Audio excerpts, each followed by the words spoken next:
दोस्तों, ग्रामर तो आप पढ़ते ही होंगे, है ना?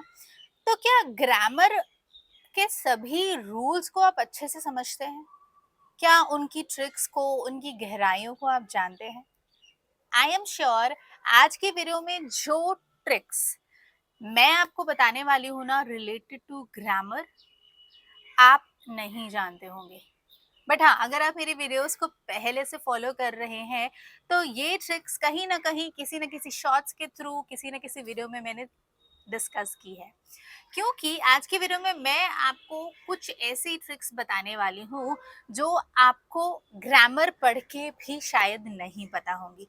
तो वीडियो को एंड तक जरूर देखिएगा और मुझे ये जरूर बताइएगा कि इन ट्रिक्स में से जो 10 ट्रिक्स मैं आपको बताने वाली हूँ, इनमें से कितनी ट्रिक्स आपको पहले से पता थी और कितनी ट्रिक्स आपके लिए नई थी।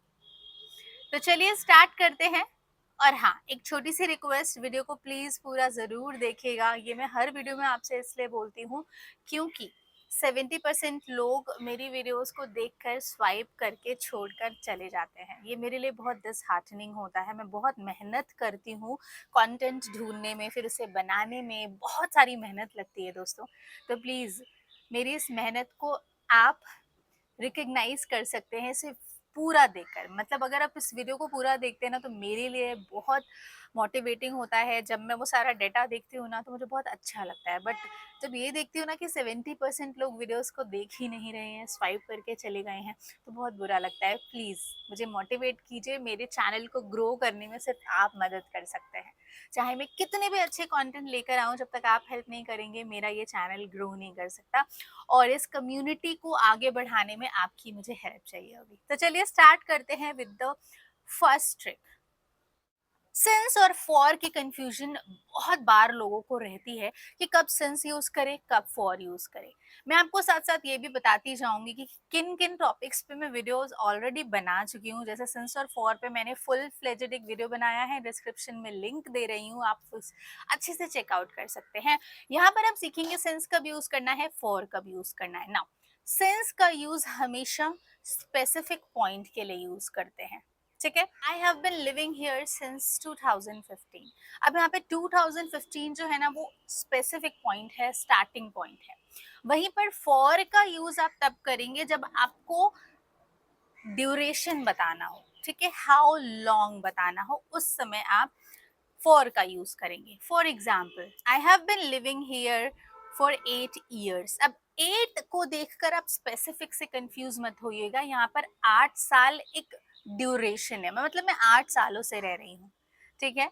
अब एक ट्रिक है, सिंस को याद करना बहुत आसान है। सिंस मतलब स्टार्टिंग पॉइंट, स्पेसिफिक टाइम, और फॉर का मतलब फॉर हाउ लॉन्ग। इस तरह से आप याद रख सकते हैं सिंस और फॉर।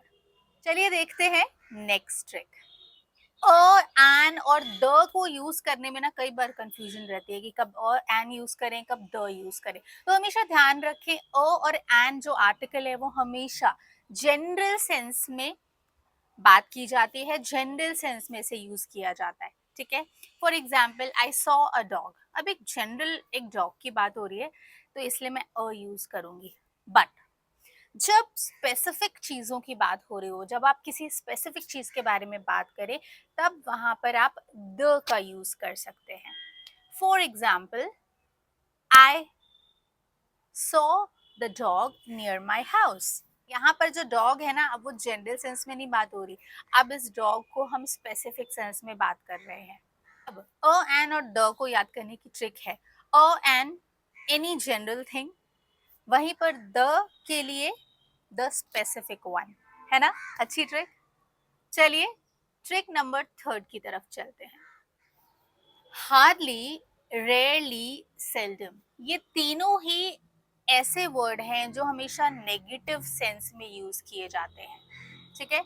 तो कई बार ऐसा देखा गया है कि लोग हार्डली भी यूज कर रहे हैं और नॉट भी लगा रहे हैं, विच इज इनकरेक्ट, ठीक है।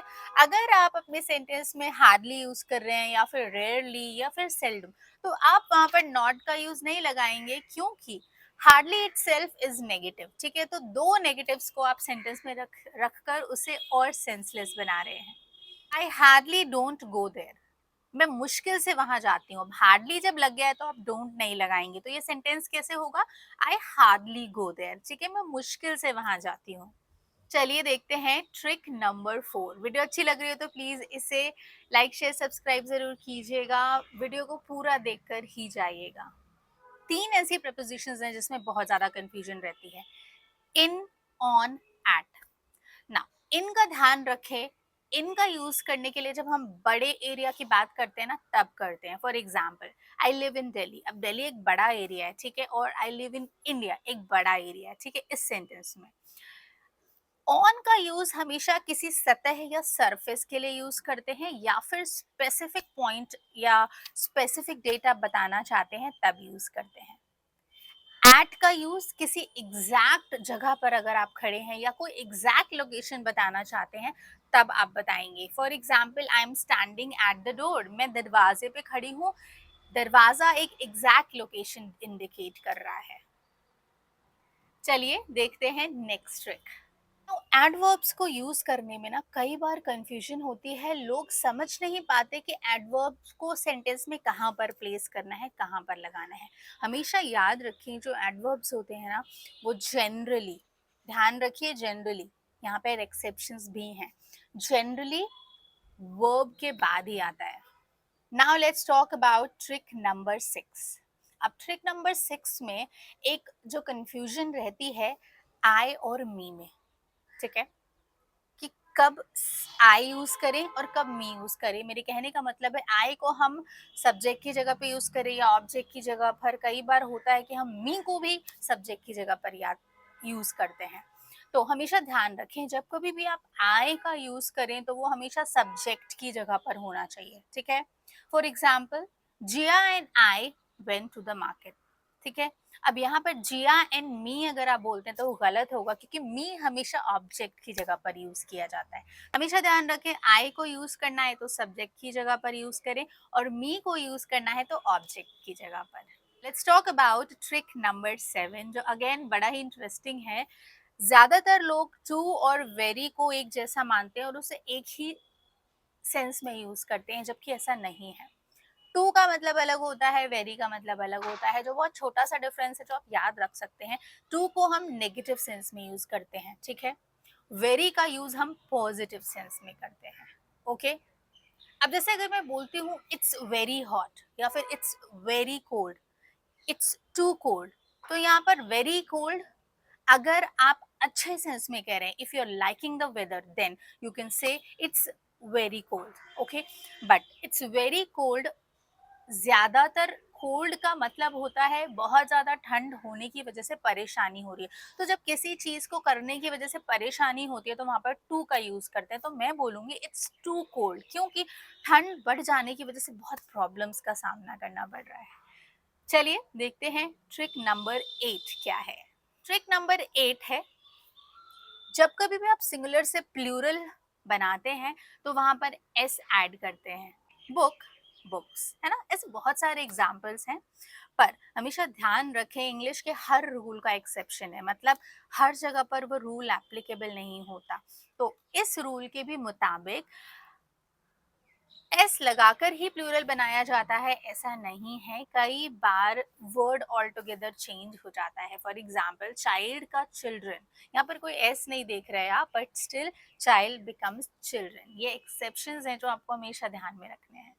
Now moving on to the next trick, जो अगेन इस वीडियो का मोस्ट इम्पॉर्टेंट ट्रिक हो सकता है, कि हाउ टू आइडेंटिफाई टेंस, ठीक है। तो टेंस अगर आप बहुत अच्छे से भी नहीं समझ रहे हैं, नहीं जानते, तो भी अगर आप 3 स्टेप्स याद रखते हैं ना, तो आप टेंस को काफी हद तक रिकग्नाइज कर सकते हैं, पहचान सकते हैं, यूज कर सकते हैं।